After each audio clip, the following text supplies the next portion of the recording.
What is intermittent fasting? Hi guys, it's day 58 of Dr. Neighbor. Today I trained my back and మీరేం train చేశారో కింద comment చేయండి. And coming to the topic, intermediate fasting అంటే ఏంటి? డేలో 24 అవర్స్లో 16 hours fasting చేస్తూ only 8 hours విండోలో మీల్స్ అన్నీ కంప్లీట్ చేసుకోవాలి.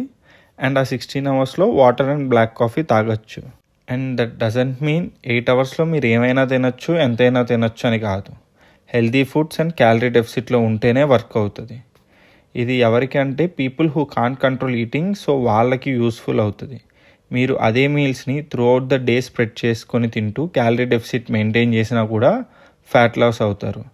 నేను 5 మీల్స్ ఏ డే తిని కూడా ఫ్యాట్ లాస్ చేశాను. సో ఫైనల్గా చెప్పొచ్చేది ఏంటంటే, intermediate fasting is that really useful? I would say yes, but only దానివల్లే ఫ్యాట్ తగ్గుతుందా అంటే no. Calorie deficit is the